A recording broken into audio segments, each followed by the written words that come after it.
강의를 할 때요, 강의를 잘 들으실 수 있는 방법을 하나 알려드리겠습니다. 반복되는 단어가 나옵니다. 키워드라고 하는데, 키워드는 왜 단어가 반복될까요? 중요합니다. 중요한 이가 반복되는 거고, 그래서 중요한 개념이다 이렇게 생각하시면 되고요. 그리고 강의를 잘 들으실 때 마음이 통해야 됩니다. 마음이. 그래서 호응을 잘 해주시면 강사가 힘을 내서 할 수 있을 것 같습니다. 다행스러운 거는 우리 여기가 바울 청년의 집회 장소이기 때문에 제가 좀 익숙한 것 같아요. 장소가 익숙해서 좀 들떠립니다. 다행인 것 같습니다. 이번에 우리 8기 성교학교를 시작하는데요, 이렇게 생각하시면 좋을 것 같습니다. 일시적으로 월요일 날만 모이지만은 우리가 수련회를 한다, 우리가 일시적인 공동체다 이렇게 생각하시고, 옆에 계신 분 뭐 처음 뵐 수도 있는데요, 한번 둘러보시면서 인사 한번 나누시죠. 네, 잘 오셨습니다.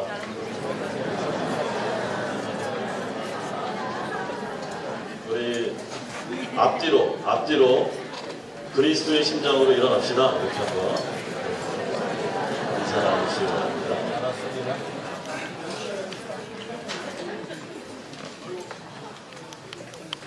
자, 성경학교 특강 그리스도의 심장으로 일어나라는 제목으로 강의를 할 텐데요. 성교는 누가 하는가? 성교는 누가 할까요? 성교는 누가 할까요? 전임 선교사님들만 할까요? 아니죠. 참된 그리스도인들은 다 선교를 한다. 요즘의 추세가 모든 그리스도인들이 선교사다. 그리고 그래서 이런 책도 나오죠. 제프 아이오그가 쓴 선교사처럼 살라. 그러니까 이 먼 데만 있는 데가 선교지가 아니고 내가 살고 있는 그 지역이 선교지다. 그리고 내가 다니고 있는 직장도 선교지죠. 내가 있는 가정도 우리 어머니 아버지가 안 다니신다면 선교지가 되겠죠. 그러니까 우리의 정체성은 선교사다. 그런데 제가 하나 붙인 게 유독 이제 눈에 들어오는 단어가 있지 않습니까? 참된 그리스도. 무늬만 그리스도인은 안 되겠죠. 참된 그리스도인들은 다 선교사입니다. 자, 제가 오늘은 강의를 시작하면서 세계관, 기독교 세계관이라는 관점에서 한번 그리스도인의 정체성에 대해서 한번 조명해 보려고 하는데요. 자, 그리스도인은 누굴까? 예수 그리스도를 왕으로 믿습니다. 한번 손 들어보세요. 안 들으신 분 계십니까? 다 내리신 분. 그리스도인들은 예수 그리스도가 우리의 왕이시죠.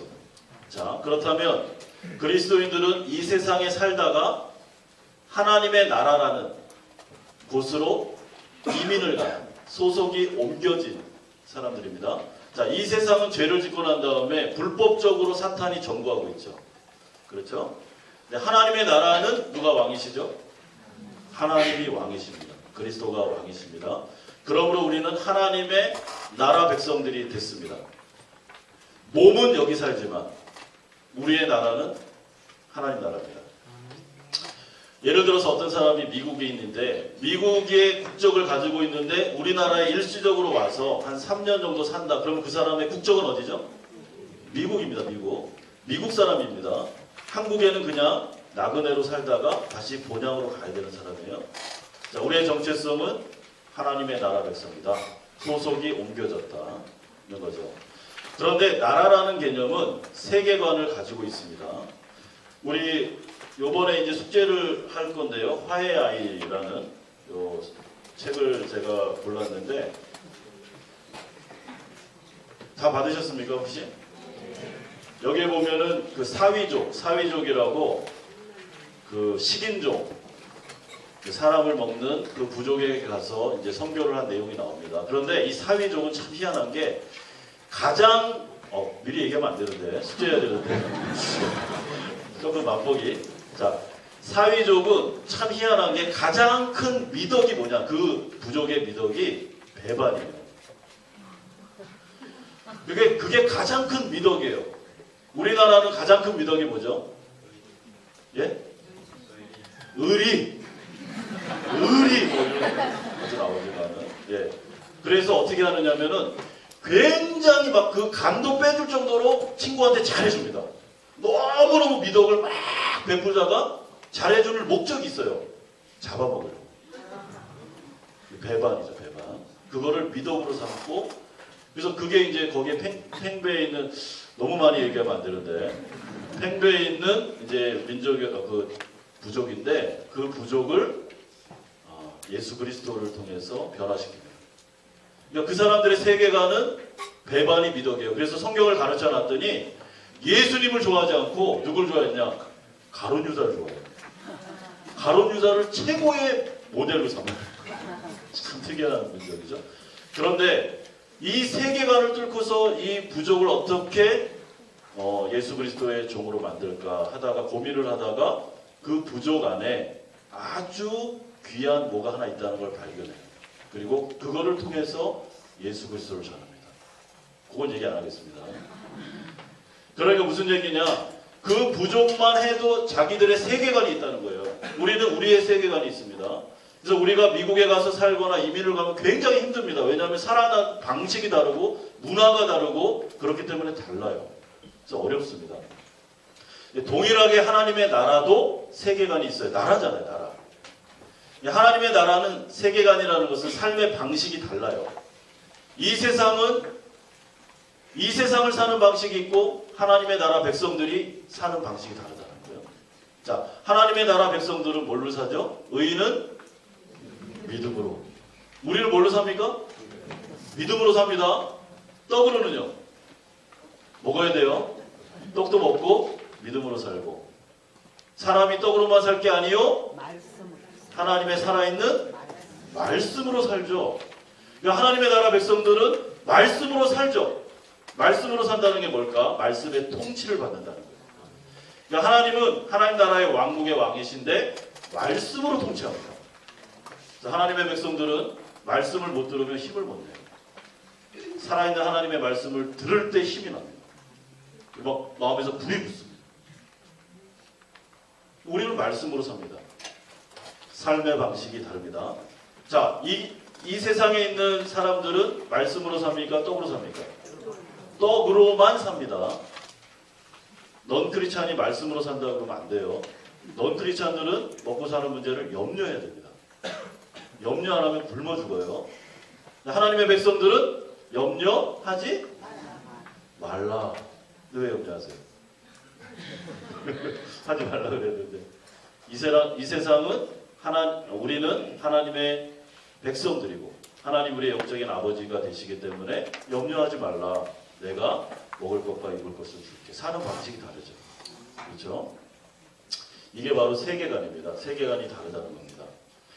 그리스도인들은 예수님을 믿는 순간 보이지 않는 것들이 보이는 영적인 세계가 들어오는 눈이 딱 뜨입니다. 아멘. 그러니까 영적으로 맹인이었어요. 여태까지는 세상이 전부였어요. 모든 것이 세상만 보고 살았어요. 그런데 예수를 믿는 순간 갑자기 천국이 확 열려요. 눈에 보이지 않는 영적인 세계가 열립니다. 하나님의 나라가 보여요. 눈이 열립니다. 눈이. 그래서 그리스도인들은 누구냐? 영적으로 눈이 열린 사람. 믿음이라는 것은 보이지 않는 걸 믿는 거죠. 우리는 보이지 않는 것을 믿어요. 확신합니다. 천국이 있습니까? 있습니다. 성삼위 하나님 계실까요? 계십니다. 눈에 안 보이죠? 자, 하나님 본 분 계세요? 없죠? 이따 그러면 안 됩니다. 믿음은 바라는 것들의 실상이요 보이지 않는 우리의 눈이 열린 사람들. 그러니까 모든 그리스도인들은 다 눈이 열린 분이에요. 아멘. 영적으로 맹인이 아닙니다. 자, 그러므로 우리의 정체성이 바뀌죠. 그렇다고 하더라도 우리가 예수님을 믿는 순간 바로 하나님의 나라로 그냥 가는 게 아니고 이 땅에 삽니다. 그러니까 두 가지 정체성을 가지고 있어요. 하나님 나라 백성이면서 이 세상에 살긴 살아요. 그런데 이 세상이 우리의 본향이 아니에요. 이 세상은 나그네입니다. 잠시 살다가 이제 하나님의 나라로 본향으로 가야죠. 좋은 비유는 아니지만은 이렇게 비유하면 좋을 것 같아요. 우리가 이 세상을 사는 것은 여기에서 1000년, 만년, 집 짓고 살려고 하는 게 아니라 사명을 가지고 있는 거예요. 제가 좋은 비유가 아니라고 그랬죠. 북한에서 어떤 스파이가 이렇게 왔다고 칩시다. 그 사람의 소속은 어디입니까? 북한이죠.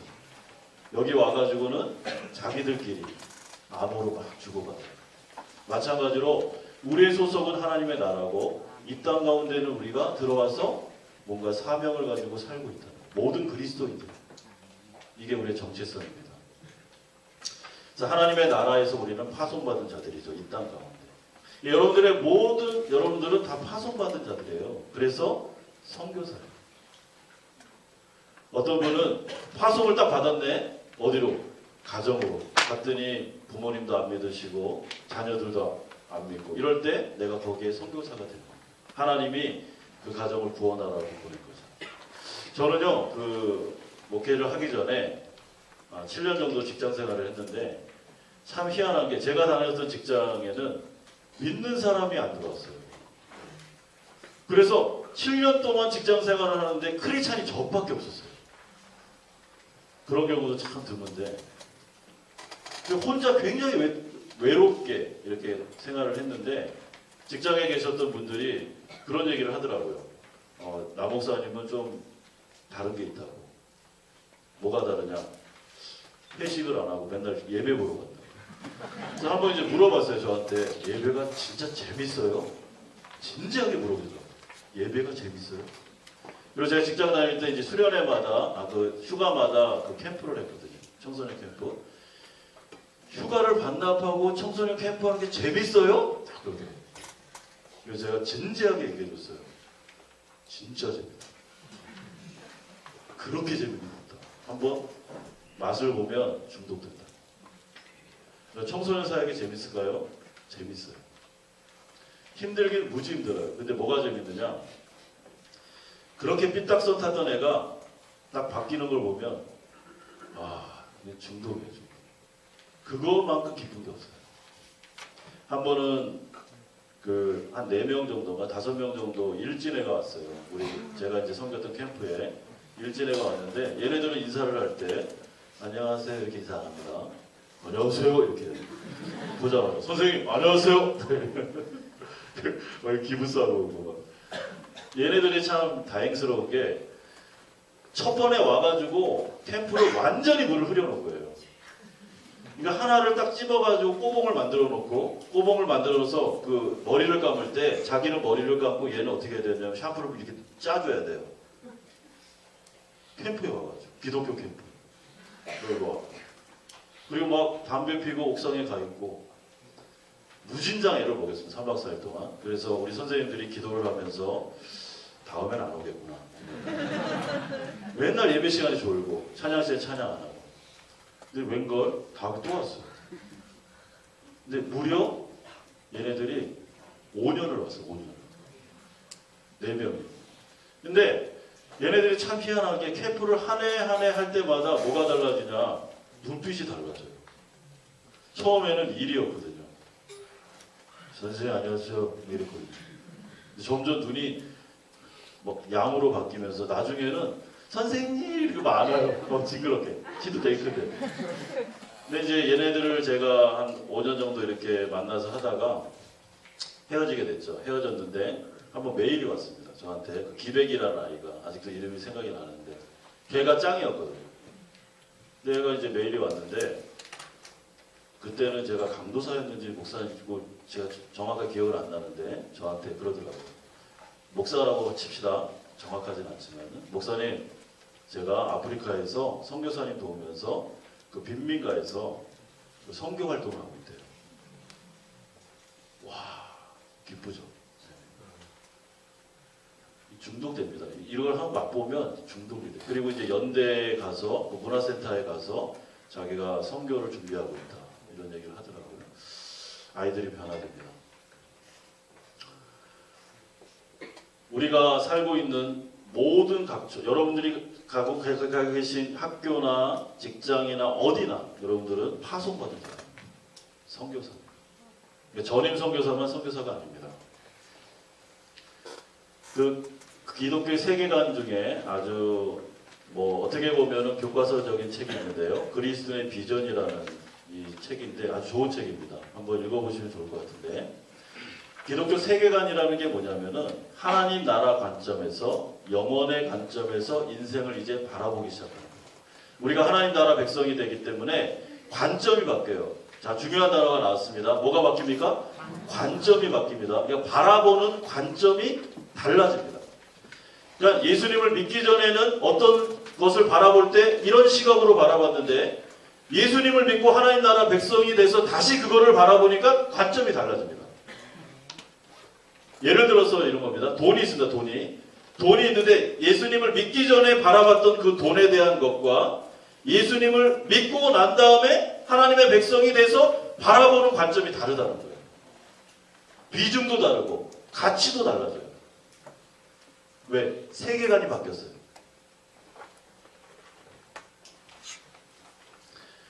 제가 한번 읽어보겠습니다. 그 책 중에 이런 말이 있는데요. 우리의 세계관은 우리의 가치 기준을 결정한다. 우리의 세계관은 우리 주위의 세계를 어떤 방식으로 해석하게 한다. 우리는 세계관에 의하여 중요한 것과 중요치 않은 것을 구분하고 가장 가치 있는 것과 무가치한 것을 구분한다. 무슨 얘기입니까? 세계가 바뀌면, 이 세상 사람이었다가 하나님 나라 백성이 딱 되면 뭐가 달라지나? 가치 기준이 달라집니다. 가치관이 달라져요. 아주 쉽게 얘기하면은 뭐가 진짜 중요한지를 알게 됩니다. 예전에는 이게 제일 중요했구나. 그래서 이거를 향해서 인생 전체를 걸고 갔습니다. 그런데 예수님을 딱 믿고 나니까 그 가치가 하락이 돼요. 아니, 별로 중요한 게 아니었네. 근데 하나님 나라 관점에서 보니까 이게 중요한 거였구나. 그러면서 가치관이 싹 바뀝니다. 중요한 것과 중요치 않은 것이 구분이 됩니다. 가치 있는 것과 무가치한 것이 드디어 보이기 시작합니다. 그러면 예수님 믿기 전에는 왜 안 보였을까요? 아까 제가 뭐라고 그랬죠? 예수님 믿지 않는 사람들은 영적으로 뭐라고요? 눈이 감겨져 있었어요. 예수님을 믿는 순간 눈이 열립니다. 이렇게. 그래서 보여요. 제가 저희 아내를 제가 청소년 선교단체 거기에서 만났어요. 제가 1기 주니어 리더 1기고 제 아내가 3기입니다. 군대를 제대하고 왔는데 3기 그 후배들 자매들이 좀 몇 명 있었어요. 근데 유독 예전에는 눈에 안 들어왔는데 한 자매가 제가 눈이 확 열리면서 자매가 보이는 거예요. 가치가 보여요. 가치가 보였어요. 그리고 난 다음에 마음속에 사랑이 싹트기 시작했고 9개월 동안 말 안 하고 기도했습니다. 하나님한테. 하나님, 이 자매랑 결혼해야 됩니까? 말아야 됩니까? 말 안 하고. 근데 참 특이한 게 뭐냐면 저는 말을 안 했어요. 근데 제 아내 친구들 있잖아요. 그 여자애들, 그 후배들이 다 아는 거예요. 제가 좋아하는지. 말을 안 했는데. 제가 그때 뭘 알았냐면, 여성의 이, 뭐라 그럴까, 이 육감? 이거는요, 우리 형제들은 꼭 기록해 놓으십시오, 지금. 끝내줍니다. 자기만 속인다고 생각하지, 다 알고 있어요. 그래가지고 하도 답답하니까 한 친구, 이제 제 아내 친구가 와가지고, 오빠, 그만하지. 저한테 와가지고 이제 그만 좀 대시하지. 언제까지 기다릴 거야? 언제까지 기도할 거야? 딱 그러더라고요. 그래서 제가 그날 대시했습니다. 오빠 엉긋거려. 가가지고 그래서 꽃도 준비도 못하고. 그냥 안 보였다가 눈이 열렸어요. 갑자기 가치가 딱 들어왔어요. 녹화하죠? 이런 얘기 해야 될지 모르겠지만 제 아내가 눈이 좀 작거든요. 근데 연애를 할 때는 눈이 작은 게 안 들어왔어요. 안 보였어요. 정말 안 보여요. 그래서 제가 그때 이 콩깍지가 쓴다는 걸 그때 알았어요. 그런 거구나. 한 번도 눈이 작다고 생각해. 이거 조심해 주시고. 결혼하고 이제 한 5년 차 되니까 좀 보이더라고요. 자, 예전에는 눈에 안 들어왔던 것들이 보이기 시작하고 예전에는 이거에 목숨을 걸었던 것들이 별로 중요하지 않는 것처럼 생각된다는 거죠. 가치관이 바뀝니다. 왜? 세계가 바뀌었기 때문에. 짐 엘리엇이라는 사람이 있는데요. 여러분들 많이 아시죠? 전능자의 그늘이라는 이 책은 제가 필독서로 꼭 권해드리겠습니다. 이 책을 할 거냐 아니면은 요 화해의 아이를 할 거냐 무지 고민했어요. 정말로. 근데 이 전능자의 그늘이라는 이 책은 제 인생을 바꾼 책입니다. 너무너무 중요한 책입니다. 너무너무 중요한 책이고 너무 좋은 책이에요. 어떤 분이 저한테 이렇게 소개했습니다. 이거 한번 읽어보라고요. 그래서 제가 읽었습니다. 반 정도 읽었는데 얼마나 지루한지. 근데 반 읽다가 뒤로 가는데 갑자기 막 불이 붙는 거예요. 마음속에서. 인생 완전히 개념 자체가 바뀌었어요. 저의 가치가 확 바뀌었어요. 아주 중요한 책입니다. 꼭 읽어보시기 바라는데 전능자의 그늘의 집 엘리엇이라는 사람이 선교사인데요. 이렇게 말을 남겼습니다. 한번 읽어볼까요? 시작. 영원한 것을 얻고자 영원할 수 없는 것을 버리는 자는 바보가 아니다. 영원한 것을 얻고자 영원하지 않는 것을 버리는 사람은 바보가 아니라 바보가 아니죠. 내가 정말 사랑하는 한 자매가 있어요. 정말 사랑해요. 이 사랑하는 사람을 얻고자 다른 무가치한 것들 버리는 거 바보가 아니죠. 예수 그리스도를 얻고자 다른 것 버리는 것 바보가 아니죠. 이 짐 엘리엇이 예수님을 만난 다음에 이분이 30세 전에 죽습니다. 결혼하고 2년차 됐을 때인가 어린 딸을 남겨놓고 죽는데 식인 부족이죠. 근데 이분이 예수님을 믿고 난 다음에 변화된 게 뭐냐면 드디어 영원한 게 보이는 겁니다. 아, 이게 중요한 거구나. 여기에 모든 걸 걸어야 되겠구나. 그런데 주위에서 사람들이 다 이상하게 생각했어요. 야, 그렇게 살면 어떡해. 그게 말이 돼? 그 바보야. 그때 딱 한 말이에요. 바보가 아니야. 나는 봤어. 뭐가 중요한지를 알았다고 이제. 나는 이거를 위해서 살 거야. 딱 얘기를 합니다. 짐 엘리엇이라는 분의 일대기가 있는데 안 봐도 될 것 같아요. 네, 시간이 없어서. 짐 엘리엇이 식인 부족에게 가가지고 복음을 전하다가 순교를 하는데요. 그 식인 부족을 만나지도 못해요. 그러니까 그 부족 안으로 못 들어가고 밖에서 잠깐 만나다가 그 식인 부족이 이 짐 엘리엇과 그 팀을 이제 창으로 찔러 죽입니다. 그래서 이 영화가 나왔죠. 창끝이라는 영화입니다. 죽였습니다. 그리고 난 다음에 이게 굉장히 유명한 사건이 돼가지고 기자들이 막 그 신문에도 실고 그랬어요. 실제로.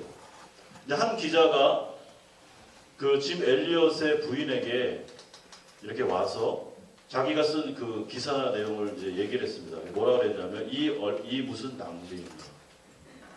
이렇게 정말 가능성 있는 젊은이들이 거기 가가지고 그 식인 부족 살리겠다고 가가지고 죽은 게 낭비라는 거죠. 낭비 이거는. 아니 그리고 가지도 못했고 부족에게 들어가지도 못했는데 뭐 하는 거냐는 겁니다. 그래서 신문 기자가 거기 딱 실은 거예요. 이 무슨 낭비인가 딱 이랬어요. 그리고 짐 엘리엇 부인에게 왔습니다. 엘리자베스 엘리엇이 그 말을 듣고 그 기자한테 한 말입니다. 낭비라니요. 남편은 어렸을 때부터 이 순간을 위해 준비했던 사람입니다. 그는 이제야 그 꿈을 이룬 것뿐입니다. 낭비라니요. 말 조심하세요. 그리고 난 다음에 어떻게 하냐면은 부인들, 남편들은 다 죽었죠. 부인들이 다시 이 식인 부족으로 들어갑니다. 그래서 거기에서 사역을 합니다. 그때 자기 남편 짐 엘리엇을 죽였던 사람이 물어봐요. 이 부인에게 당신들이 왜 왔냐고. 그랬더니 이렇게 얘기합니다. 나는 당신이 죽인 남편의 아내입니다. 그런데 하나님은 여러분들을 사랑하십니다. 제 남편은 여러분들 사랑해서 죽은 것입니다. 그렇기 때문에 다시 왔습니다. 그리스도의 사랑을 전하기 위해서 왔습니다. 그때 그 부족이 예수를 믿습니다. 그리고 짐 엘리엇을 창으로 찔렀던 그 청년이 초대 목사가 돼요. 그 부족 전체가 다 예수를 믿습니다. 낭비입니까? 낭비라고 생각하시는 분 계세요? 참 저는 부인이 대단하다는 생각이 들어요. 그리고 딸이 굉장히 어렸거든요. 근데 한 번도 그 부분에 대해서 남편을 원망하지도 않고 하나님을 원망하지도 않고 꿈을 이뤘다는 거예요. 참 특이한 게 뭐냐면은 이제 요 전능자의 그늘을 읽어보시면 알겠지만은 짐 엘리엇이 엘리자베스 엘리엇하고 연애를 하면서 결혼을 안 하려고 합니다. 왜냐하면 내가 이 성교를 해야 되는데 결혼이 우선순위가 아니었어요. 그래서 끝까지 결혼을 안 하려고 하다가 이제 성교지로 갈 때 도저히 안 되겠다. 우리 진짜 사랑하는 것 같아. 그래서 결혼합니다. 아주 특이한 얘기를 많이 해요. 우리의 정서하고 잘 안 맞아요. 그리고 어쩔 수 없이 결혼해서 가요.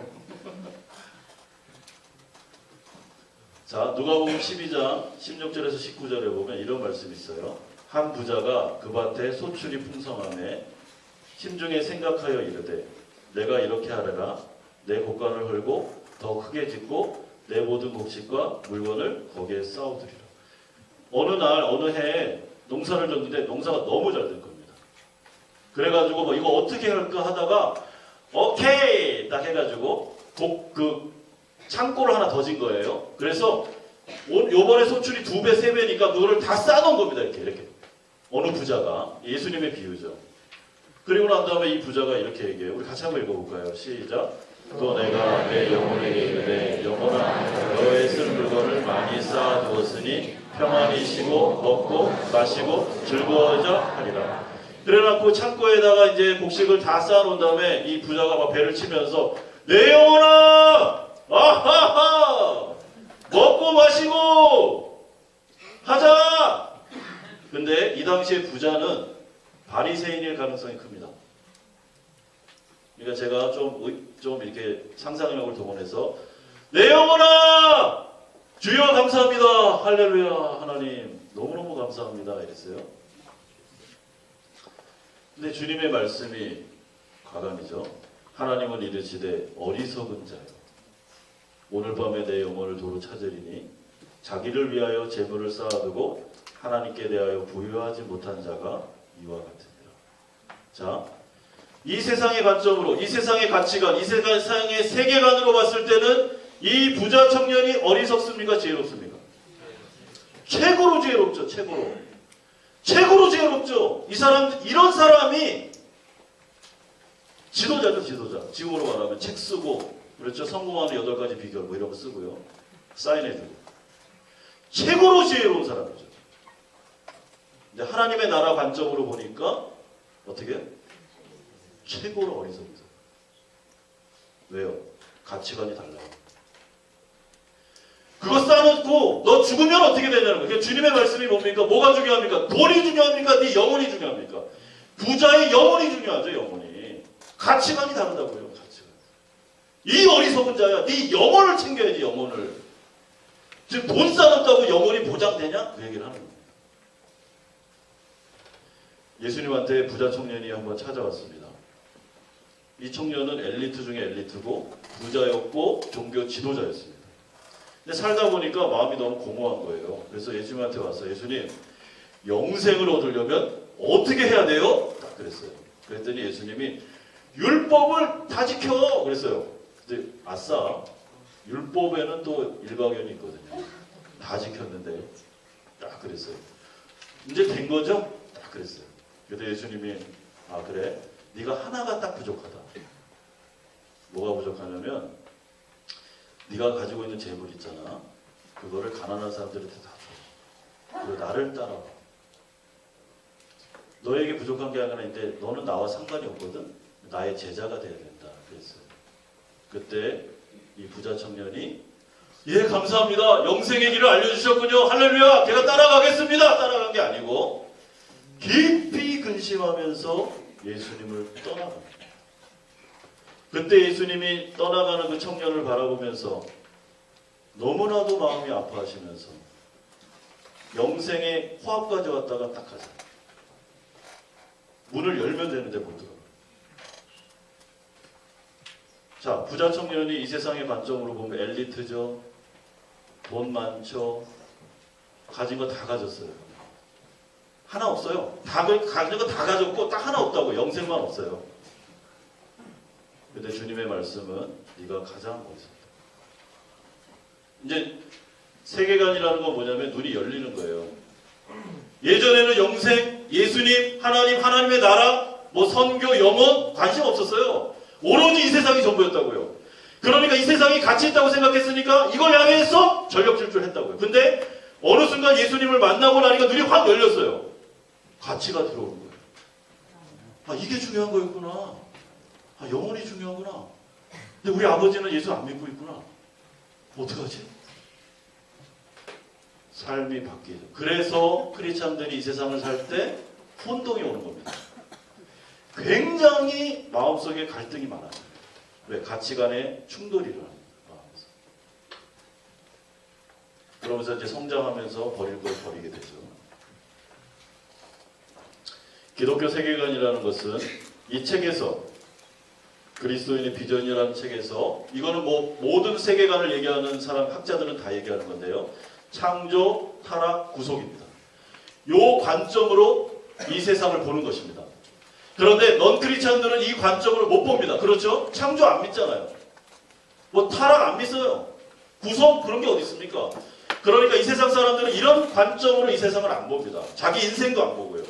근데 하나님의 백성은 반드시 창조, 구속, 타락이라는 관점으로 이 세상을 보고 내 인생을 봐야 돼요. 저는 오늘 세계관 얘기를 하면 뭐 너무 많으니까 그런 얘기를 할 수가 없어요. 성교적인 관점에서 어떤 사람이 선교사인지를 증명해 볼 건데 세계관이 바뀐 사람, 세계관이 바뀌지 않은 사람, 크리스찬이 아닌 사람은 선교 못합니다. 선교를 하면 할수록 자기에게 영광을 돌려요. 안 됩니다. 근데 세계관이 바뀐 사람, 진짜 그리스도인들은 선교를 안 할 수가 없습니다. 안 할 수가 없어요. 그걸 제가 증명해 볼게요. 이따가 계속 강의를 하면서 증명해 볼 겁니다. 여러분들은 선교를 안 할 수가 없습니다. 그런데 감사한 게 이 자리까지 오셨으니 너무 감사하죠. 먼저 첫 번째 우리 창조를 한번 살펴보죠. 자, 요한복음에 보면은 요한복음이 1장 1절이 뭘로 시작하죠? 태초에 이렇게 시작하죠. 자, 창세기 1장 1절은 뭘로 시작합니까? 태초에. 그러니까 요한복음은 영적인 창세기입니다. 근데 요한복음의 주제는 영생입니다. 영생.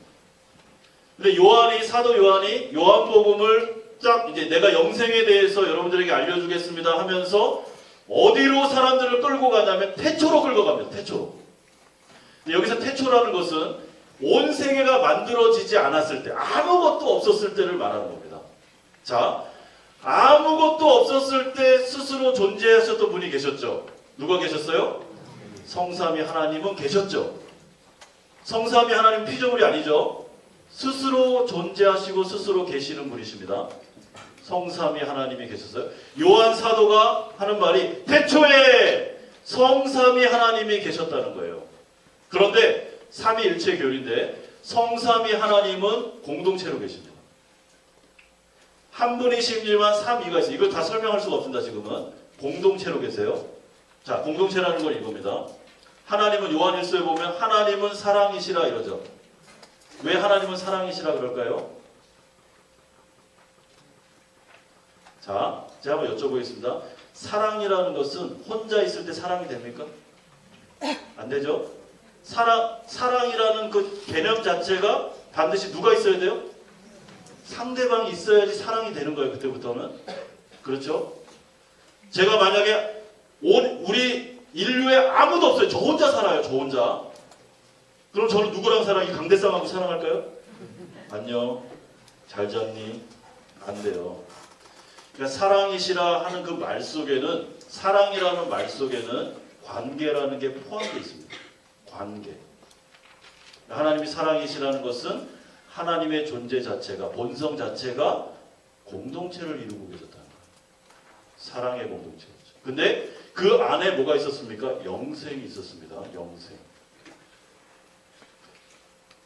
자, 아무것도 없었을 때, 창조가 일어나지 않았을 때 성삼위 하나님이 계셨고 그 안에 영생이 있었어요. 영생이란 뭘까? 김세윤 박사님이라는 아주 우리나라가 배출한 탁월한 학자인데 구원이란 무엇인가 해서 이렇게 말했습니다. 구원이란, 영생이란 포괄적인 개념으로 모든 악과 고난, 거짓, 불의, 증오, 개인적인 결핍, 아픔, 이웃과의 갈등, 사회적 갈등 등등등에서 해방되어 천국의 삶을 누리는 것이다. 자, 영생이라는 것은 이런 겁니다. 영원히 사는 것이 영생 맞죠? 그러나 그것은 영생이라는 말에 전부를 다 설명해 주지 않습니다. 왜냐하면 지옥에서도 영원히 살죠. 그럼 그 영생입니까? 영벌이라고 그래요. 영벌. 자, 만약에 어떤 사람이 영생을 원해요. 난 영원히 사는 걸 원해요. 그런데 우리 가정에 갔더니 우리 가정이 생지옥이야. 아빠가 맨날 와서 술 먹고 뒤집어 엎고 맨날 엄마 때려. 그럼 그 아이는 영원히 살고 싶어요? 그 집에서? 살고 싶지 않아요. 그러니까 성경에서 말하는 영생이라는 것은 삶의 질을 말하는 겁니다. 무슨 얘기냐? 모든 아픔과 모든 고통과 모든 갈등과 모든 미움과 이 모든 것이 없는 상태 뿐만 아니라 모든 기쁨과 충만과 화평과 온유와 절제와 사랑과 이것이 충만한 상태로 영원히 사는 거죠. 그게 천국입니다. 그리고 그게 영생이에요. 자, 성삼위 하나님이 계셨는데 사도 요한이 뭐라 그러냐면 성삼위 하나님 중에 제2위 되신 예수 그리스도께서 이 땅에 오셨는데 사도 요한이 예수님을 만나서 하루 이틀을 살아보고 난 다음에 사도 요한의 고백입니다. 이게 한번 읽어봅시다. 시작. 말씀이 육신이 되어 우리 가운데 거하심에 우리가 그의 영광을 보니 아버지의 독생자의 영광이요 은혜와 진리가 충만하더라. 여기에서 우리가 눈에 들어오는 단어들이 영광, 충만, 은혜, 진리 이런 거잖아요. 은혜라는 건 뭐냐면은 다함이 없는 정말 표현할 수 없는 사랑을 말하는 겁니다. 한계가 없는 사랑을 말하는 거예요. 진리라는 것은 빛을 말해요. 거짓이 없는, 나를 이용하지 않는, 미움이나 뭐 어떤 나쁜 것도 하나도 없는 그런 상태를 말하는데 예수님을 만나서 하루 이틀 지내다 보니까 예수님과 함께 살았던 삶이 요한의 입에서 나오는 게 뭐냐면 은혜와 진리가 어떻게 했다고요? 충만했다는 거예요. 그리고 이분은 영광이었다는 겁니다. 영광이라는 말은 하나님에게만 쓰는 겁니다. 그러니까 지금 사도 요한이 무슨 얘기를 하느냐? 예수님을 만난 다음에 하나님을 만났다는 거죠. 내가 하나님을 만났고 하나님과 하루 이틀 이렇게 살다 보니까 뭘 느꼈느냐? 은혜와 진리가 사랑과 그 충만한 기쁨과 이런 것들이 막 충만해져요. 충만이 뭐냐면 흘러 넘쳐다는 겁니다. 그러니까 너무 좋았다는 거죠. 한마디로 이게 전달이 되십니까? 전달이 안 돼. 제가 지금 뭐 표현을 많이 지금 떠오르지가 않아요. 은혜와 진리가 기쁨이 막 충만해가지고 막 흘러 넘치는 거예요 지금. 예수님을 만나고 나니까. 그게 바로 영생입니다. 성삼위 하나님이 계셨는데 하나님 성부 성자 성령이 계셨던 그 최초의 공동체 그게 천국이었는데 거기에는 사랑과 은혜와 기쁨과 말로 표현할 수 없는 그 모든 좋은 것들이 있는데 그냥 있는 게 아니라 어떻게 해요? 흘러 넘치고 있어요. 이렇게. 너무너무 좋은 그 상태가 영원인데 그걸 영원히 사는 게 천국이에요. 이게 사도 요한의 고백이죠. 예수님은 이렇게 말씀하십니다. 내가 이것을 너희에게 이름은 내 기쁨이 너희 안에 있어 너희 기쁨을 어떻게 해요? 충만하게 하라. 그럼 기쁨이 충만하다는 게 뭘까요? 기쁨이 충만하다는 걸 경험해 본 적 있습니까? 흘러넘칩니다.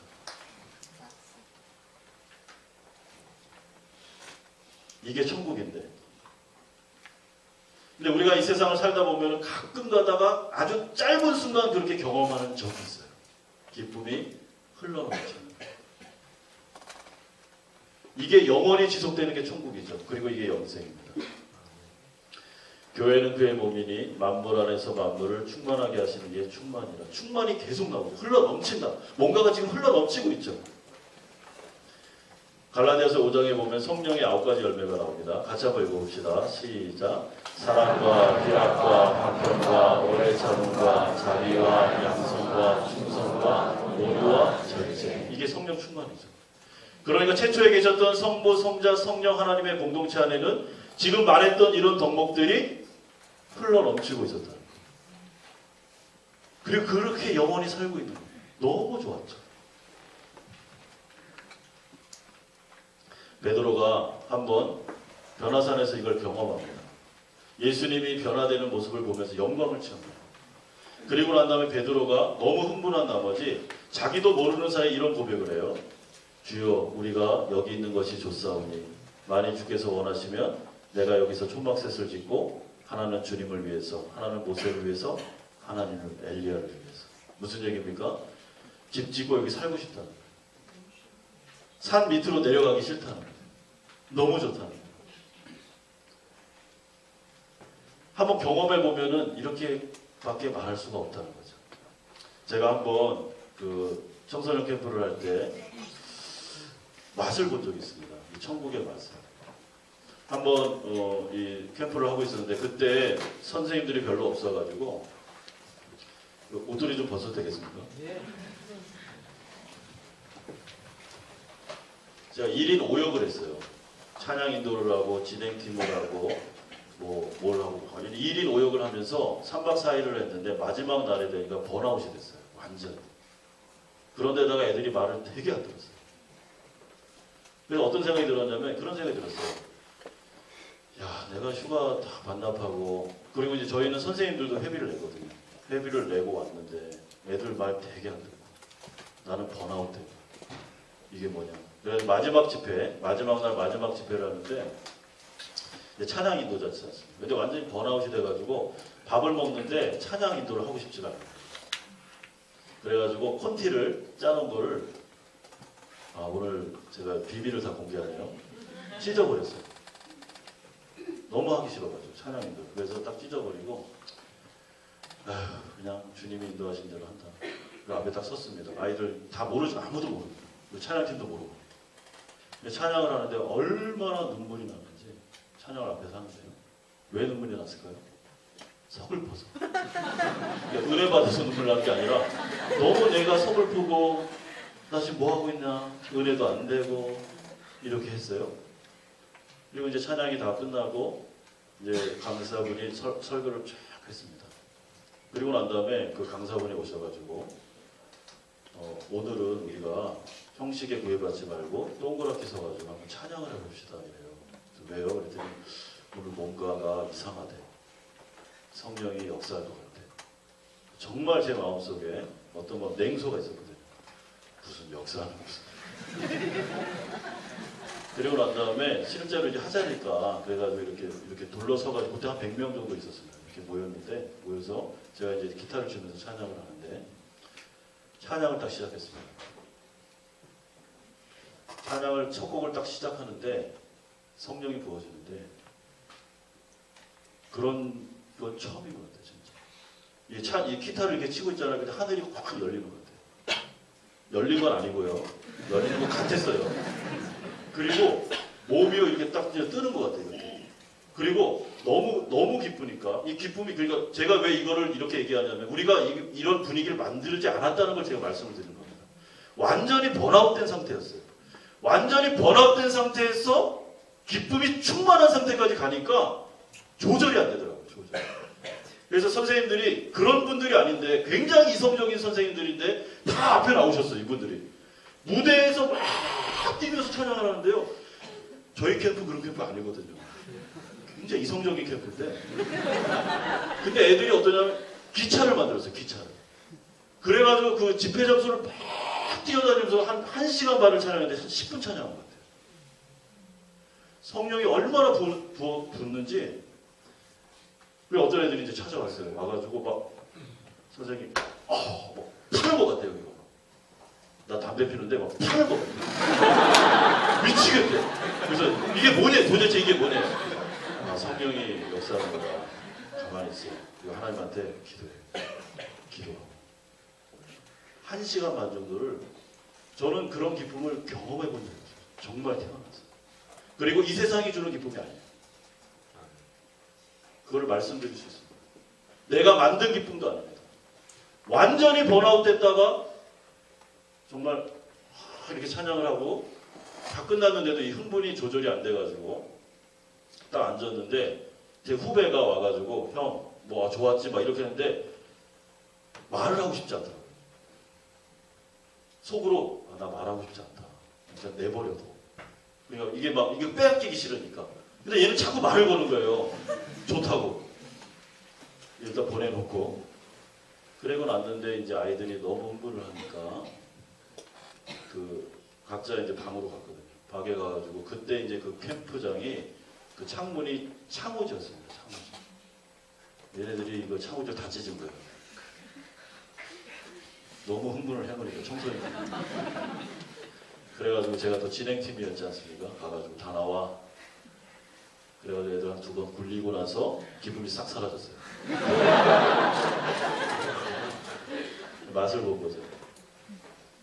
이게 무슨 얘기냐면은 하나님이 우리가 이 세상을 살 때 이런 기쁨을 조금씩 맛보게 해줘요. 천국 기쁨을.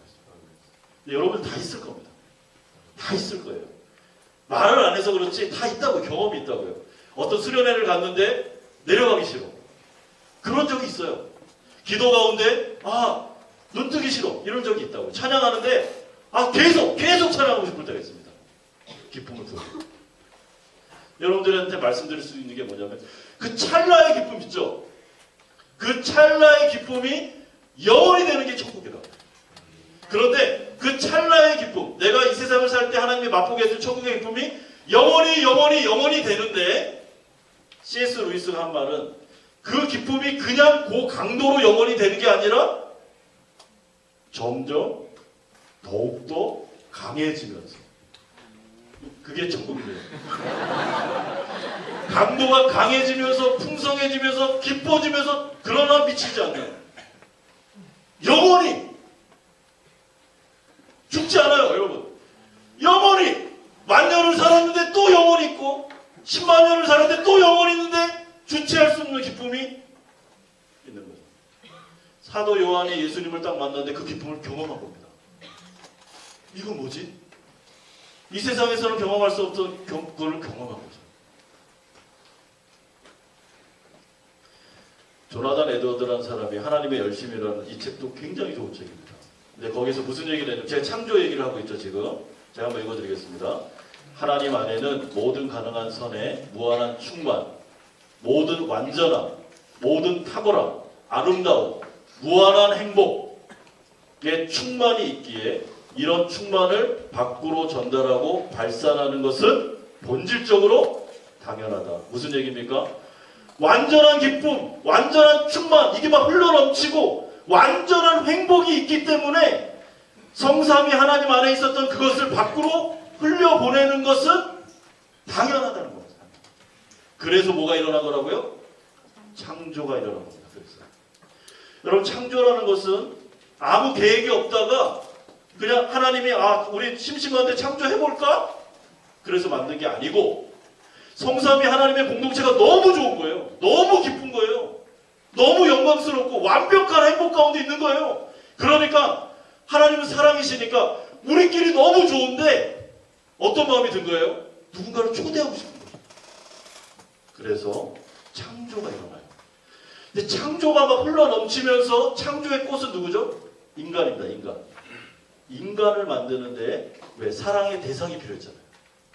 천사와 사랑의 대상을 하지 않으시고 주님은 하나님은 우리와 같은 피조물을 만드시고 우리에게 그 무한한 영광, 무한한 영생을 주기 위해서 창조를 이룬 겁니다. 엄청나죠.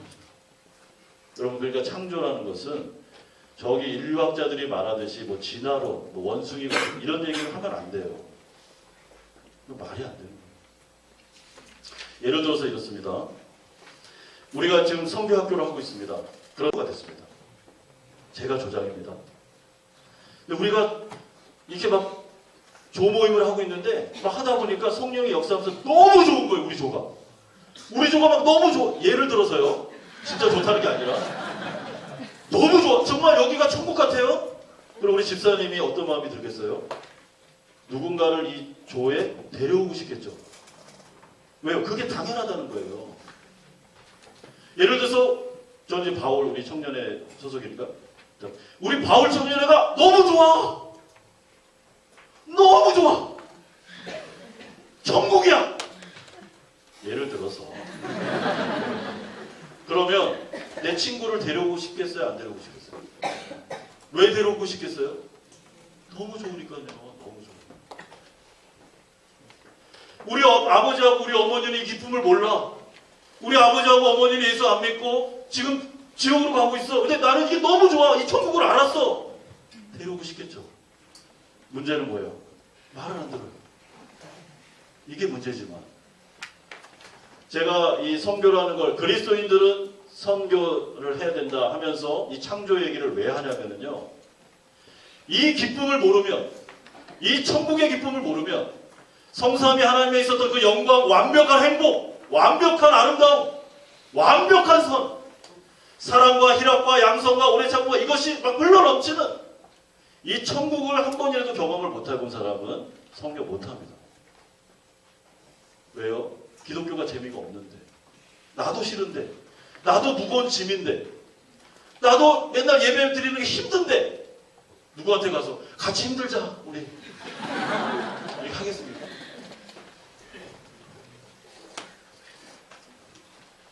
보세요. 그렇게 흥분한 사람이 나오거든요. 자,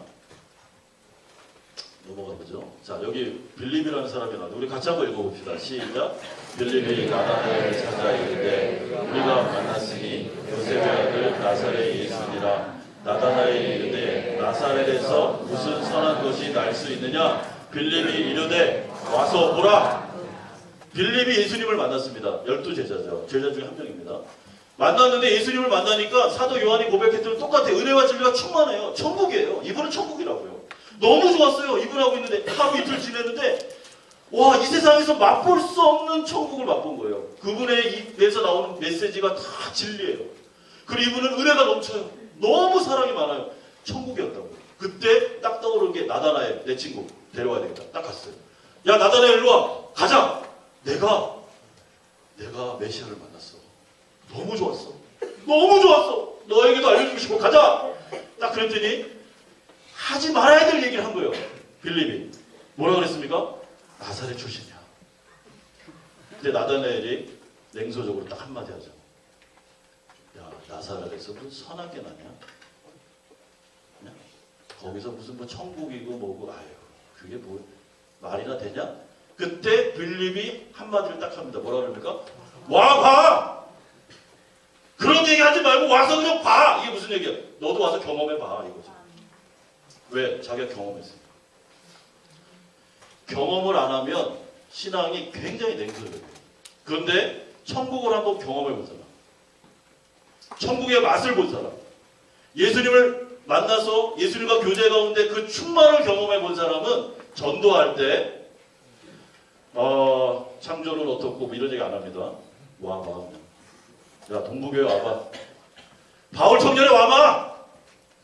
왜? 그냥 와봐. 설명이 안 돼. 설명할 수가 없어. 설명할 수가 없죠. 천국을 어떻게 설명합니까? 그 슬러 넘치는 기쁨을 어떻게 설명해? 그러니까 와 보라는 거야. 그러니까 빌립이 나다나엘이 왔어요. 그리고 나다나엘이 뭐가 됩니까? 바돌로메 12제자가 됩니다. 와 보니까 진짜 천국. 그럼 창조가 왜 일어났습니까?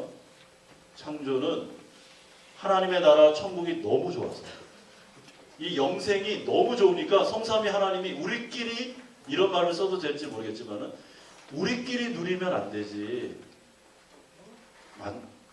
피조물을 만들고 동참시키는 거죠. 너희들도 이 좋은 걸 경험해라. 이게 바로 창조예요. 창조. 그런데 그리스도인들은 누구냐면은 이것을 경험한 사람들. 여러분들 경험했습니까? 정말 예수님이 좋으세요? 예. 정말 예수님이 좋아서 신앙생활 하고 계세요? 예. 영생이 좋으세요? 예. 천국이 정말 좋으세요? 천국 가고 싶으세요? 어떤 사람들은 그래요. 천국 가기 싫대요. 나중에 20년 후에. 왜냐하면 이 세상이 좋대요. 이해가 안 돼요. 짐 엘리엇이라는 사람, 이 전능자의 근원을 쓴 짐 엘리엇이 20세가 됐을 때 무슨 얘기를 하냐면은 나는 빨리 주님 품에 가고 싶다고 해요. 그런데 제가 이걸 읽어보니까 진심이에요. 진심이에요. 사도 바울이 뭐라 그러는지 아십니까? 나의 소원은 주님하고 있는 걸 원한다. 그러나 너희들 때문에, 성도들 때문에 내가 남아있는 것뿐이지 나는 가고 싶다. 난 주님이 그립다.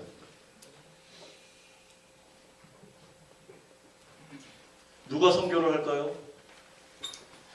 주님이 그리운 사람이, 주님이 너무 좋은 사람이, 영생이 너무 좋은 사람이, 이 세상에 있는 돈이나 이 세상에 있는 뭐 어떤 영원하지 않은 것이 같이 하락하면서, 영생이 같이 주가가 막 오르면서, 진짜 그게 보이면서 하나님의 나라가 진짜 좋은 사람이 선교를 하는데 어떻게 합니까?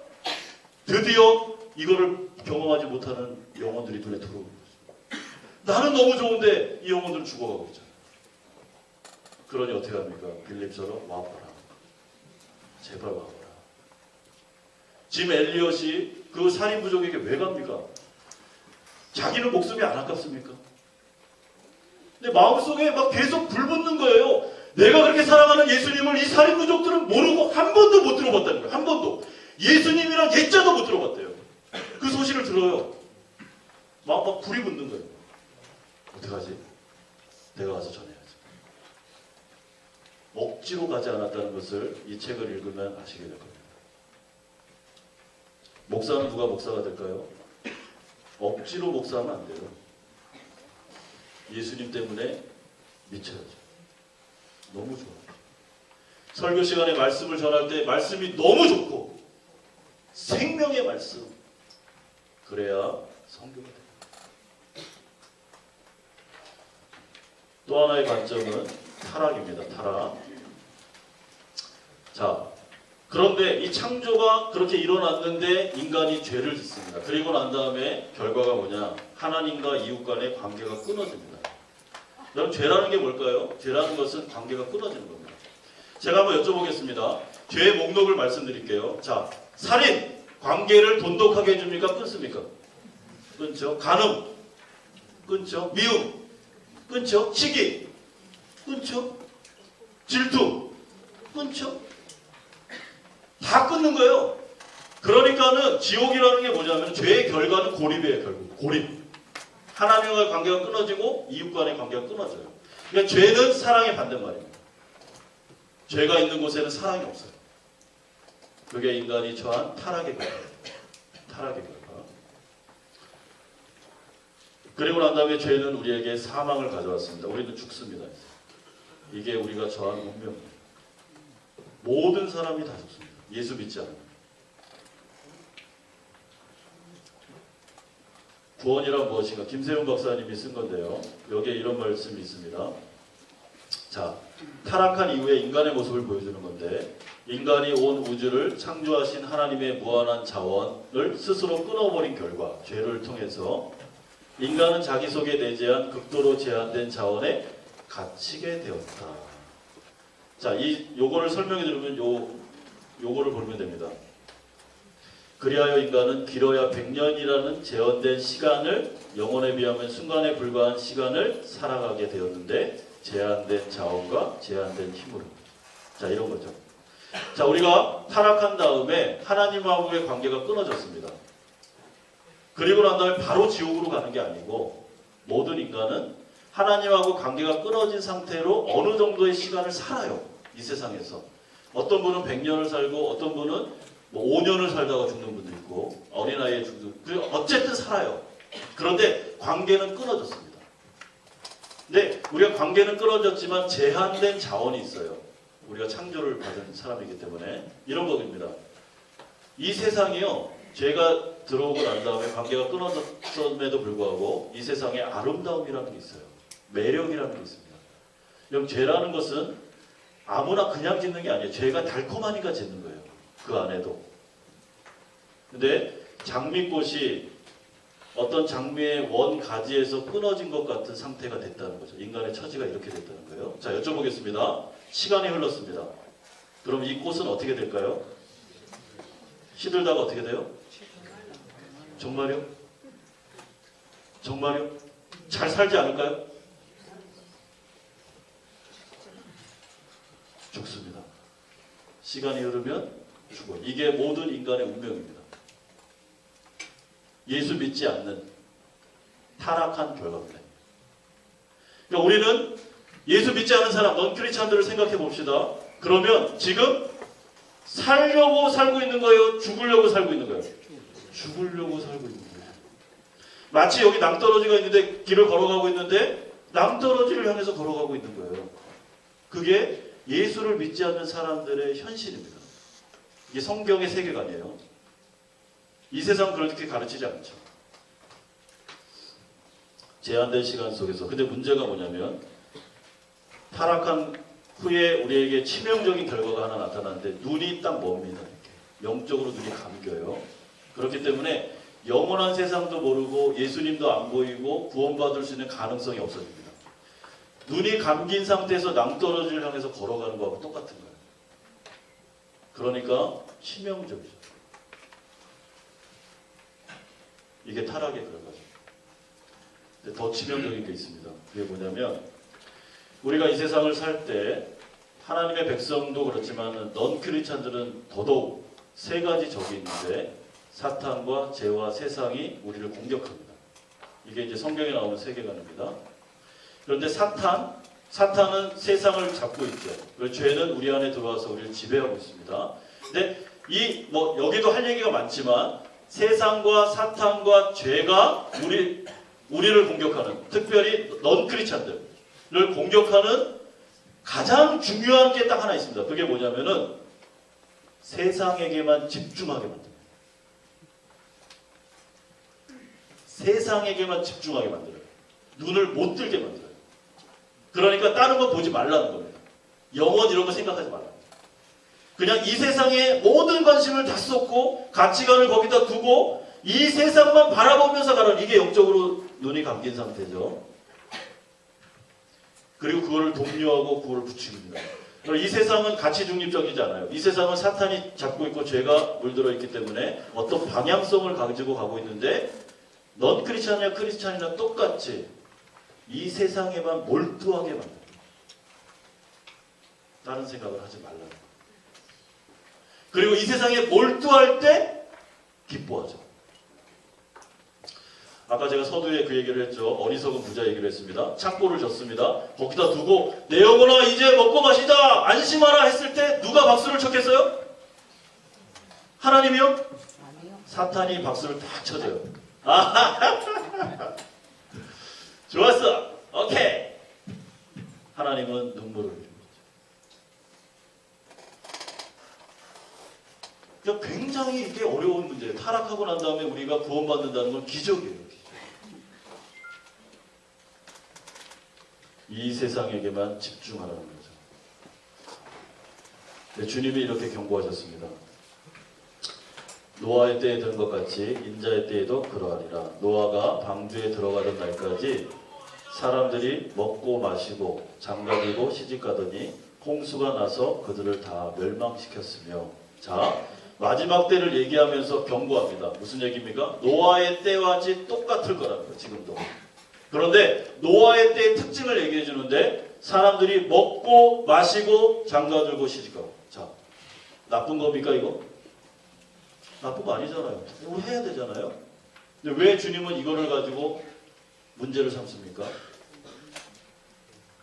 뒤에가 문제예요. 홍수가 나서 그들을 멸망시킬 때까지 그것만 했다는 겁니다. 먹고 마시고 시집가고 장가가고 이게 목표였고 이게 모든 가치가 나의 가치의 전부였고 내가 이 세상을 사는 목적이었고 먹고 마시고 시집가고 장가가고 이것 때문에 살았다는 거예요. 이것 때문에. 언제까지? 홍수가 나고 있는데 비가 막 내리고 있는데 산이 덮이고 있는데도 먹고 마시고 시집가고 장가가고 이게 전부였다는 거. 왜? 사탄이 그렇게 만들어놨잖아요. 죄가 그렇게 만들어놨고 그러면서 사탄이 박수 쳤잖아요. 왜? 하나님에게 치명타를 먹이려면 어떻게 돼요? 하나님이 창조해 보신 인간을 데리고 지옥으로 같이 가면 사탄이 좋은 거죠. 그래서 그렇게 하는 거예요. 롯의 때와 같으리니 사람들이 먹고 마시고 사고 팔고 심고 집을 짓더니 롯이 소돔에서 나가던 날에 하늘로부터 불과 유황이 비오듯 하여 그들을 멸망시킬 때까지 그것만 했다는 거예요. 이게 바로 타락한 다음에 이 세상이 우리에게 보여주는 세계관입니다. 세계관. 그러므로 주님이 뭐라 그럽니까? 롯의 기억하라. 롯의 처를 기억하라. 주님의 명령이면 기억해야죠. 롯의 처가 어땠지? 롯의 처가 어땠지? 롯의 처의 마음은 어디 있었지? 소돔에 있었잖아요. 몸은 빠졌지만 소돔의 마음이 있었기 때문에 유황불이 내리는데도 뒤돌아보는 거예요. 왜? 마음이 거기 있었으니까. 소돔을 사랑했기 때문에. 그러므로 사단이 우리에게, 죄가 우리에게, 세상이 우리에게 던지는 메시지는 딱 하나입니다. 세상을 사랑하라. 세상에게 모든 관심을 다 주고 세상을 사랑하면서 지내라. 이게 타락한 후에 우리에게 오는 공격인데, 예수님은 이렇게 말씀하십니다. 요한일서 2장 15절에 같이 읽어봅시다. 시작. 이 세상이나 세상에 있는 것들을 사랑하지 말라. 뭘 사랑해야 돼요, 그러면? 마음과 뜻과 정성을 다해서 주 너의 하나님을 사랑하고, 하나님의 백성들 또 누굴 사랑해? 이와 같이 이웃을 내 몸처럼 사랑하라. 우리는 하나님 나라 백성이기 때문에 이 세상에 살면서 사랑의 대상이 달라요. 이 세상을 사랑하라고 보낸 게 아닙니다. 우리는 여기서 천년만년 살 게 아니라고요. 우리는 사랑의 대상이 한 분밖에 없어요. 예수 그리스도. 그리고 나의 이웃. 사랑하다 죽는 거죠. 이게 우리 정체성이에요. 디모데전서는 더 심하게 얘기하죠. 돈을 사랑함이 일만하게 뿌리니라. 돈을 사랑하지 말라. 돈을 가지고 쓸 수는 있죠. 저축할 수도 있어요. 잘 쓸 수 있습니다. 그러나 돈을 목표로 삼으면 안 돼요. 인생의 목표가 돈이 아닙니다. 우리는. 세상이 아니라고. 온 마음과 뜻과 정성을 다해서 세상을, 돈을 사랑하면 안 돼요. 그냥 주시면 감사하게 쓰고, 없으면 감사하고, 그리고 그 주신 돈으로 하나님 사랑하고 이웃 사랑하고, 그러면 되는 거죠.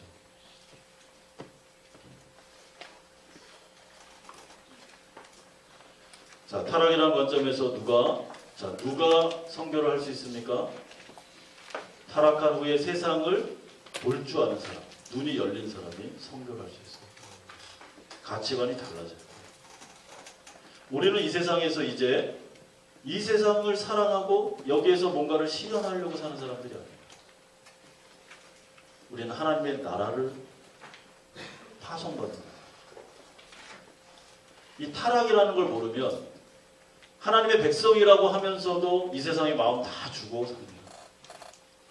여러분, 사랑이라는 감정이 얼마나 배타적이고 얼마나 중요한 감정인지 아시죠?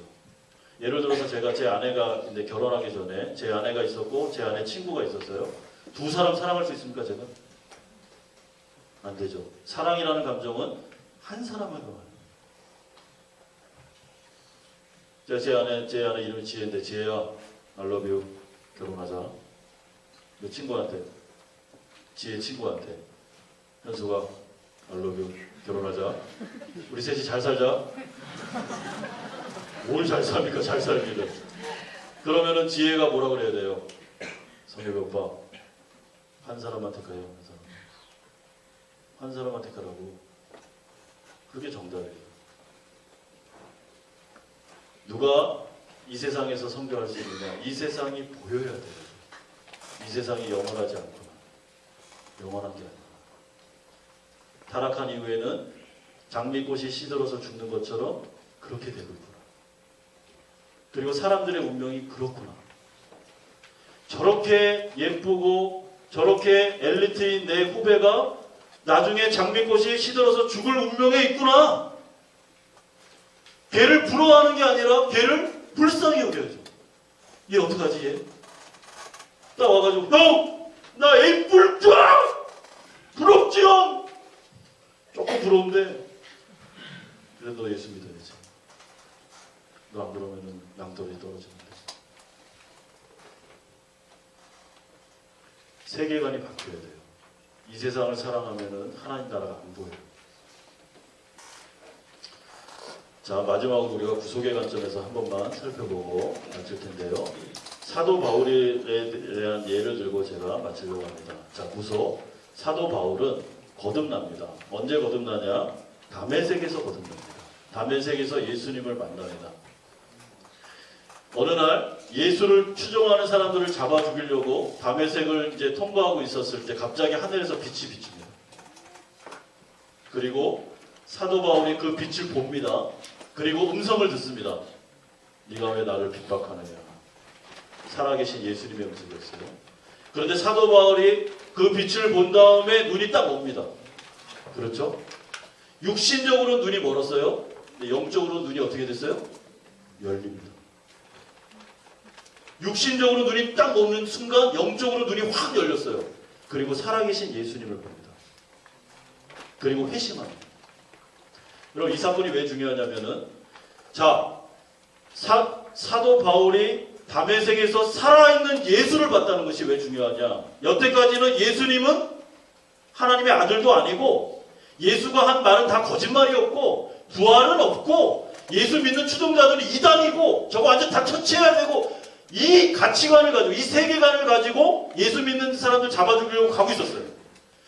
살아있는 예수를 봤어요. 부활했어요. 무슨 얘기입니까? 예수님이 한 말은 다 진리였어요. 여태까지는 다 거짓말이라고 생각했어요. 눈으로 보니까 예수님이 여태까지 했던 모든 말씀은 다 진리입니다. 그리고 난 다음에 사도 바울의 인생이 다메섹에서 완벽하게 바뀝니다. 대변혁이 일어납니다. 그리고 난 다음에 사도 바울이 어떻게 하냐면은 3일 동안 눈이 먼 상태로 기도합니다. 영적인 눈이 열리면서 예수 그리스도의 모든 말씀이 사실이라는 것을 알게 됩니다. 그리고 예수님의 말씀을 묵상하기 시작해요. 그게 사실이었구나. 부활이 있구나. 여러분, 부활이 있다는 게 왜 중요할까요? 영원한 세계가 있다는 거예요. 그러면서 사도 바울이 이렇게 고백합니다. 같이 한번 읽어봅시다. 시작.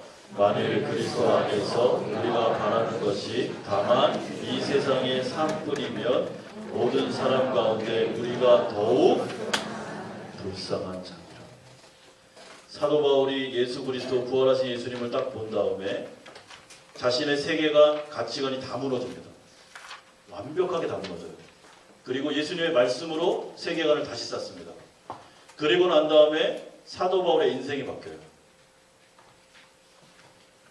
어떻게? 이 세상이 전부가 아니라는 걸 알게 돼요. 만약에 이 세상이 전부라면 내가 가장 비참한 사람이라는 거. 왜 그러냐? 제가 증명해 볼게요. 사도 바울이 어떻게 살았어요? 제가 읽어드릴게요.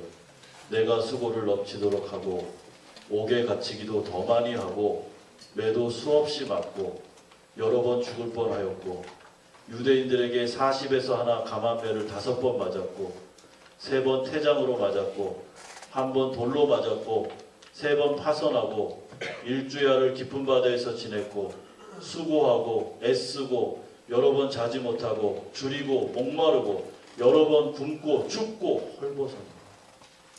왜?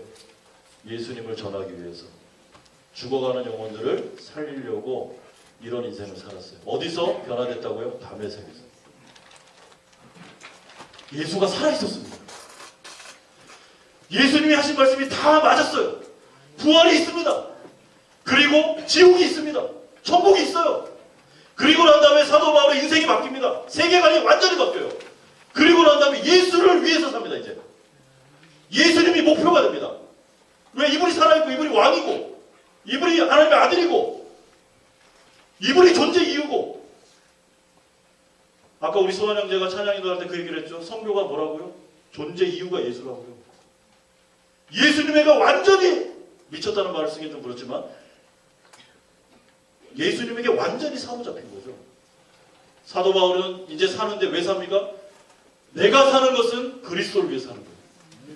예수님을 전파하고. 왜? 이게 진리니까요. 눈으로 봤잖습니까? 눈으로 봤으니까 증거해야죠. 예수님이 한 말은 다 진리였다.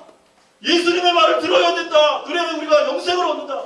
그래야 산다. 이러니까 유대인들이 돌로 치고 굶고 밥도 안 주고 교회를 막 섬기려고 하다 보니까 여러 번 39대를 여러 번 맞고 파선하고 배 타고 가다가 막 난파하고 위험을 무릅쓰고 맹수들이 달려들고 그래도 예수가 진리니까요. 다 죽어가고 있는데 자기가 안전하면 안 되잖아요. 내가 봤는데, 내가 증인인데. 증인이 안전하면 안 되지 않습니까? 그러니까 막 전하기 시작하는데 미친 사람처럼 이렇게 살았거든요. 그러면서 한 고백이 뭐냐? 만약에 이 세상이 전부라면 내가 제일 바보라고 그래요. 그렇죠. 이 세상이 전부라면 제일 지혜로운 사람이 누구예요? 그 어리석은 부자. 그 사람이 최고 지혜로운 사람이죠. 이 세상이 전부인데요. 만약에 부활이 없다면, 이 세상이 전부라면 저도 이 자리에 있지 않습니다. 세상으로 나가서 먹고 즐기고 취하고 쾌락을 즐기고 이게 전부인데, 사도 바울이 뭘 봅니까? 부활하신 주님을 딱 봐요. 구원이라는 게 뭡니까? 구원이라는 게. 누가 선교를 합니까? 진리에 대해서 확신이 없으면 선교가 안 돼요. 그런데 진리라는 건 배워서 되는 게 아니에요. 반드시 체험적인 요소가 있어요. 아멘. 반드시 있어야 돼요. 중요합니다. 사도 바울이 뭐라 그럽니까? 같이 한번 읽어봅시다. 시작. 우리가 장시받는 환난에 경한 것이 지극히 크고 영원한 영광에 중한 것을 우리에게 이루게 하니, 우리가 주목하는 것은 보이는 것이 아니요 보이지 않는 것이니, 보이는 것은 잠깐이요 보이지 않는 것은 영원하니라. 제가 뭐라 그랬습니까? 그리스도인들은 선교사라고 그랬죠. 그리스도인들은 눈이 열렸다고 그랬죠. 안 보이는 게 이제 보이죠. 뭐가 보입니까? 보이는 것은 잠깐입니다. 저희 아버지가 돌아가실 때 제가 군대 상병이었습니다. 아버지가 돌아가셨다는 소식을 듣고 왔어요. 눈치고 있다가 딱 왔는데, 저희 아버지가 굉장히 건장하시거든요. 근데 췌장암 말기 돼서 아버지를 딱 이제 돌아가신 아버지 시신을 봤는데 완전히 해골이에요, 진짜. 살이 없어요, 살. 근데 저희 아버지는 염려가 많으셨고 인생고가 많으셔서 참 어려운 인생을 사셨습니다. 그리고 이제 갔는데 수의를 입혔어요. 수의를 입힌 모습을 봤는데 굉장히 제가 충격받았습니다. 뭘 충격받았냐? 수의에 뭐가 없는지 아세요? 주머니가 없어요. 주머니가 없어요. 10원을 안 갖고 가요. 저는요, 그게 지금까지도 충격으로 남아있어요. 왜냐하면 저희 아버지가 염려가 많으셨고 항상 우리가 쪼들렸고 가난했기 때문에 돈 타령을 많이 하셨어요. 예수님 믿고 돌아가셨지만 10원을 안 갖고 가요. 저는 정말 이게 충격이었어요. 안 가져가요. 진짜 다 놓고 가요. 어리석은 부자가 왜 어리석을까요? 그거 다 놓고 갈 건데 그거 쌓아놔서 뭐예요? 부자 청년에게 주님 뭐라 그러니까 그거 다 가난한 사람 빨리 줘. 영생이 중요하지. 사도 바울이 무슨 얘기를 합니까? 이제 보이는 겁니다. 영원한 세상이 보여요. 부활이 있습니다. 이 세상이 진짜가 아닙니다. 여기는 우리가 나그네 인생. 여기서 천년만년 살잖아. 이거를 아는 사람이 선교하죠. 이 세상을 천국으로 아는 사람이 어떻게 선교합니까? 여기가 그렇게 좋은데요. 주님 품에 안길 생각을 안 해요. 주님 오시면 막 벌써 오셨어요 주님? 얘기나 하고 오셔야죠. 이런다고. 우리가 주목하는 것은 보이는 것이 아니요 보이지 않는 것이니, 보이는 것은 잠깐. 여러분 100년이라는 기간은 길어 보이죠. 영원이라는 시간 속에서 100년을 생각해 보세요. 찰나입니다. 찰나. 어떤 사람이 바보입니까? 어떤 사람이 천재입니까? 찰나에 투자하시겠습니까? 영혼에 투자하시겠습니까? 전능자의 글을 쓰던 짐 엘리엇 30대 또 못 돼서 죽었어요. 기자가 와서 물었어요. 이 무슨 낭비냐? 엘리자베스 엘리엇이 그랬어요. 아내가 낭비라뇨? 입 조심하세요. 뭐가 낭비입니까? 뭐가 낭비예요? 내 남편은 꿈을 이뤘습니다. 내 남편은 천국에 있습니다. 그리고 자기가 뭐가 낭비입니까? 뭐가 낭비? 구원이라는 게 뭡니까? 선교는 그리스도인들은 모든 사람들이 하는 거예요. 할 수밖에 없고요. 사도 바울이 자기가 다메섹에서 예수님을 만난 다음에 이런 고백을 합니다. 같이 한번 읽어봅시다. 시작. 누가 주의 마음을 알아서 저를 가르치겠느냐? 그러나 우리가 그리스도의 마음을 자, 사도 바울이 다메섹에서 예수님을 만났을 때 눈만 열린 게 아니라 그리스도의 마음이 사도 바울의 마음으로 싹 들어옵니다. 이렇게.